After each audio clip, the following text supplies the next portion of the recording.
think it's dead. If you're thinking about starting your own sourdough starter, this is everything I've learned so far. So you could essentially figure out things that you could do and things that you should not do with your starter and when to be worried or not. So the very first thing is going to be when you start your starter, there might be a chance that you get a lot of hyperactivity to begin with, but then on the fifth or sixth day, the starter fully dies out. This doesn't mean that you should throw the starter away, but rather this is when the starter enters like a dormant phase where it's all the bacteria that's not necessary has already died out, and now the good bacteria or the yeast is starting to activate, but is not active enough for you to see anything on it, like bubbles or anything like that. So keep feeding it, keep doing the same routine, and then maybe within the third or fourth day, that is when you're going to start seeing some of the activity that you should expect from a sourdough starter. The next thing that you should put your focus on when it comes to taking care of the starter is make sure to use the right ratios when you're mixing starter plus water plus flour.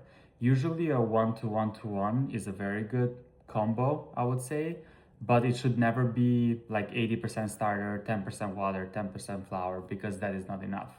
So start by, if necessary, discarding some and then adding the flour and the water as necessary. And obviously it goes without saying that it should be 1 to 1 to 1 when it comes to starting the starter on the very first day. So let's say you start with 50 grams of water and 50 grams of flour, and then the next day you keep 50 grams of that, and then you add another 50 grams of water and 50 grams of flour. So this will kind of help you to kind of remember on how much to put each time. Now, I do see a lot of videos where people have started their starter and they never discard anything, which could be good, but it could also be bad.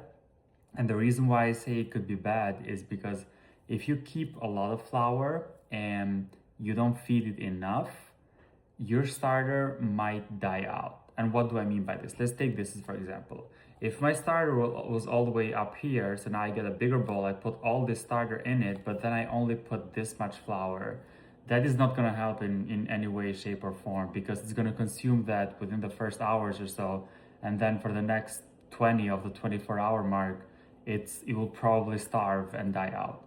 So what you should really aim for is that stable feeding where you give it enough flour for it to essentially work and be able to be alive.